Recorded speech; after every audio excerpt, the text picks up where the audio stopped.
Je lève le poing pour ordonner à mon groupe de cavaliers de s'arrêter. Qu'y a-t-il, Thavenard ? Les yeux de Thavenard se fixent sur les miens, une intensité brûlante dans le regard. Il incline légèrement la tête, à l'écoute. Il y a quelque chose qui cloche, là devant, près du chemin du village. Je n'arrive pas à dire quoi exactement.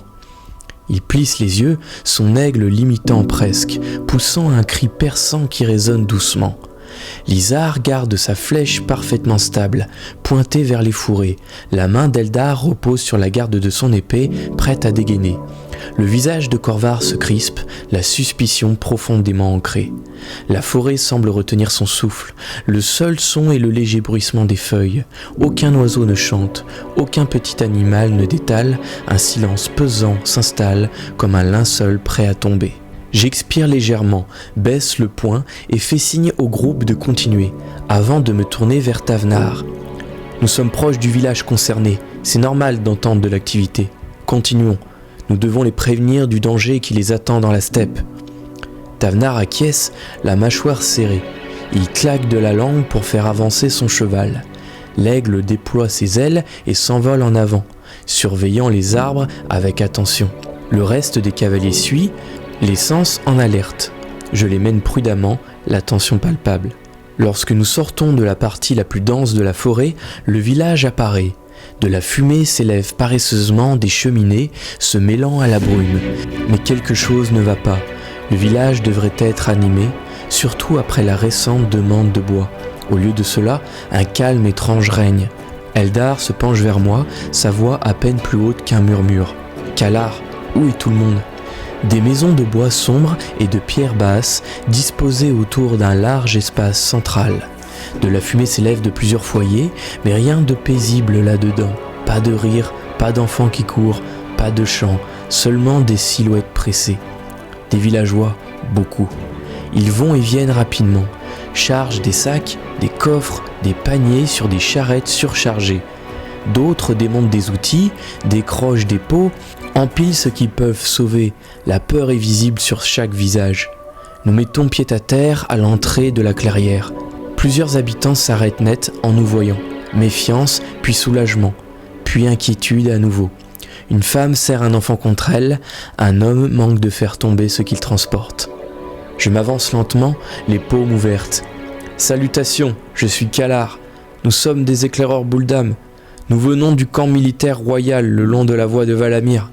Nous sommes venus parce que nous n'avons jamais reçu le bois que vous deviez livrer. Mais en chemin, nous avons compris pourquoi. Malheureusement. » À ce nom, un murmure traverse le village. Au centre de la clairière, je la vois. Une reconstitution en pierre, basse mais soigneusement taillée. La voie de Valamir, réduite à échelle, avec ses courbes, ses bornes, ses ponts stylisés.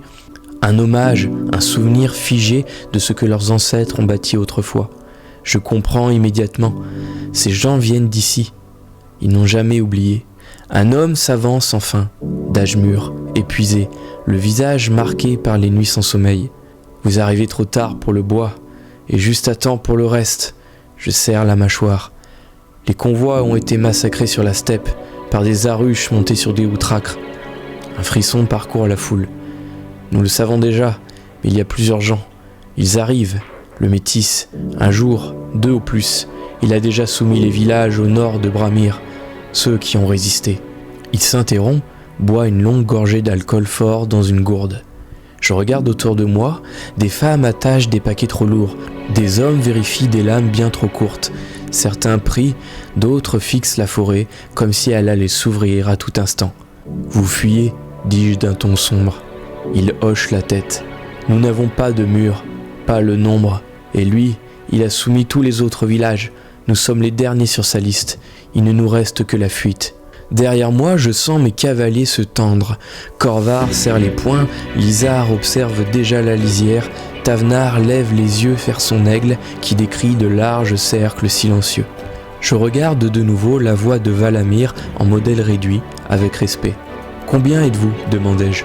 « Assez pour tenir quelques heures, trop peu pour tenir seul » me répondit-il. Je prends une inspiration lente.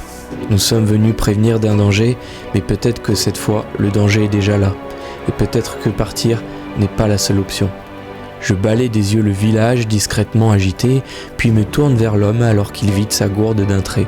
« Qui êtes-vous, chef du village ?» Le chef Ergir déglutit péniblement, sa pomme d'Adam remontant lorsqu'il force ses mots.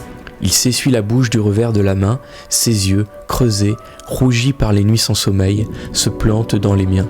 « Oui, je suis Ergir, et nous ne partons pas, nous fuyons. » Sa voix vacille un instant avant de se raffermir. « Nous ne sommes pas des guerriers, pas comme vous. Nous sommes des bûcherons, des marchands, des familles. Ces bois sont tout ce que nous avons jamais connu. » Il désigne faiblement la clairière, et maintenant tout s'effondre. Autour de lui, les villageois bougent nerveusement. La peur leur colle à la peau. Certains jettent des regards vers la lisière, s'attendant à voir surgir quelque chose. D'autres serrent leurs sacs comme si cela pouvait encore les protéger. Derrière moi, je sens mes cavaliers réagir sans un mot. Les doigts de Lizar tapotent doucement son arc, ses yeux calculant déjà angle et distance. La main d'Eldar se crispe sur la garde de son épée, les jointures pâles. Corvar laisse échapper un grondement sourd, à peine contenu. L'aigle de Tavnar pousse un cri sec au-dessus de nous, troublé par la tension. Ergir expire, puis me regarde de nouveau. Nous comptons partir avant l'aube, vers le sud, vers la steppe. C'est notre seule chance. Il hésite, puis ajoute à voix basse. Mais au-delà de la forêt, c'est terrain ouvert, et nous avons entendu ce qui rôde désormais là-bas. Son regard s'accroche au mien, lourd de peur et de détermination. Si nous partons seuls, nous n'irons pas loin. Pouvez-vous nous escorter, au moins jusqu'à ce que nous soyons hors de la forêt, jusqu'à dépasser les zones où chassent les aruches? La clairière tombe dans le silence, des dizaines de villageois, des dizaines de vies, suspendues à ma réponse. Je me tourne vers mes amis Lizar, Eldar, Corvar et Tavnar, le regard plissé d'inquiétude. Puis je m'adresse de nouveau à Ergir. Nous vous escorterons jusqu'à notre camp militaire sur la voie de Valamir. Nous avons besoin de main-d'œuvre, et notre roi Védris veut que les gens reviennent vivre ici dès que possible pour la reconstruction. Mais avant de partir, nous attendrons ce fameux prêtre, mi-Zarush, mi-Bouldam, qui menace votre village. Nous vous débarrasserons de lui et de ses fanatiques, puis nous partirons. Rassemblez les villageois, chef. Les yeux de Ergir s'écarquillent, l'espoir vacillant comme une flamme fragile. Vous feriez vraiment ça? Vous l'affronteriez? Pour nous? Les villageois échangent des regards incrédules, murmurant entre eux. Eldar s'avance, la voix ferme. Kalar, on ne peut pas. Il s'interrompt, conscient du regard désespéré du chef. Corvar grogne. On n'est pas des nourrices, on est des éclaireurs, pas des gardes du corps. Tavnar, fidèle à lui-même, affiche un large sourire. Oh allez Corvar, ça sera amusant, et puis on leur doit bien ça. Lizar reste silencieux, le front plissé. Il calcule déjà, son regard glissant vers les arbres. Ergir s'éclaircit la gorge, ses mots se bousculant. Merci, merci infiniment, nous allons rassembler tout le monde. Mais soyez prudents, vous ne savez pas à quoi vous avez affaire. Il est différent. Il marque une pause, partagée entre gratitude et peur. « Comment s'appelle-t-il au juste ?» demandai-je calmement. Ergir hésite, son expression s'assombrissant. « Il s'appelle Varir. On l'appelle le fils du sang. Certains disent qu'il est maudit, d'autres murmurent qu'il est béni. Il crache au sol, écœuré. Béni ou maudit, il a une armée de fanatiques prêts à mourir pour lui. Pas comme nous. Nous sommes juste des villageois, des fermiers, des bûcherons. » Corvar renifle. Donc, on affronte un illuminé en croisade personnelle. Magnifique. Eldar secoue la tête. Il faut récolter des informations, savoir combien ils sont, quel équipement ils utilisent. Et quel est son véritable objectif, termine Lizar, les yeux toujours fixés sur la forêt. Tavnar, impatient, change d'appui. Allez, Kalar, il faut agir, on n'a pas beaucoup de temps. Je me tourne vers mes amis, l'irritation clairement perceptible. Nous ne sommes pas ici seulement pour comprendre ce qui est arrivé au bois destiné au camp. Nous sommes ici pour protéger notre peuple, des gens clairement en danger. Qu'est-ce que vous croyez? Que nous étions venus jusqu'ici uniquement pour chercher les fragments magiques de Valamir pendant que Guedrir nous attend tranquillement au camp? Non. Regardez autour de vous. Regardez ce qui se dresse au centre même de ce village. Je désigne le modèle de pierre. Cette réplique miniature de la voie de Valamir à travers la steppe. Ce n'est pas de la décoration. C'est un souvenir. Ces gens sont les descendants de ceux qui vivaient autrefois. C'est leur héritage, notre héritage. Nous leur devons du respect et nous leur devons de l'aide. Ils sont de notre sang. Alors si quelqu'un pense que nous combattons que pour notre propre gloire et pas pour protéger ceux qui en ont besoin, même quand la mission n'a rien de prestigieux, alors il est libre de faire demi-tour et de rentrer au village. Je ne l'en empêcherai pas. Mes paroles font mouche. Toute objection disparaît. Eldar baisse les yeux, honteux. Corvar détourne le regard, sa rudesse momentanément fissurée. Lizar acquiesce lentement. Tavnar affiche un sourire approbateur, sincère. Le chef Ergir me regarde, partagé entre admiration et gratitude. Il pose une main calleuse sur mon bras. Vous êtes différent, Kalar, pas comme les autres. Vous vous souciez des gens. Les villageois murmurent, hochent la tête. Certains essuient des larmes. En cet instant, j'ai gagné leur confiance. Mais à propos de Varir, reprend Ergir à voix basse, il ne sera pas facile à vaincre. Il est charismatique, persuasif, et il a des pouvoirs contre nature. Certains disent qu'il contrôle les bêtes sauvages, même les outracres. Derrière nous, la maquette de la voix de Valamir semble presque grandir, symbole du lien entre mon peuple et ses villageois. Je me tourne vers Ergir et ceux qui se rassemblent autour de nous. Ce n'est qu'un prêtre, Ergir, pas un mage. Je ne sais pas s'il contrôle les outracres, mais je sais qu'il ne s'aventure jamais dans la forêt.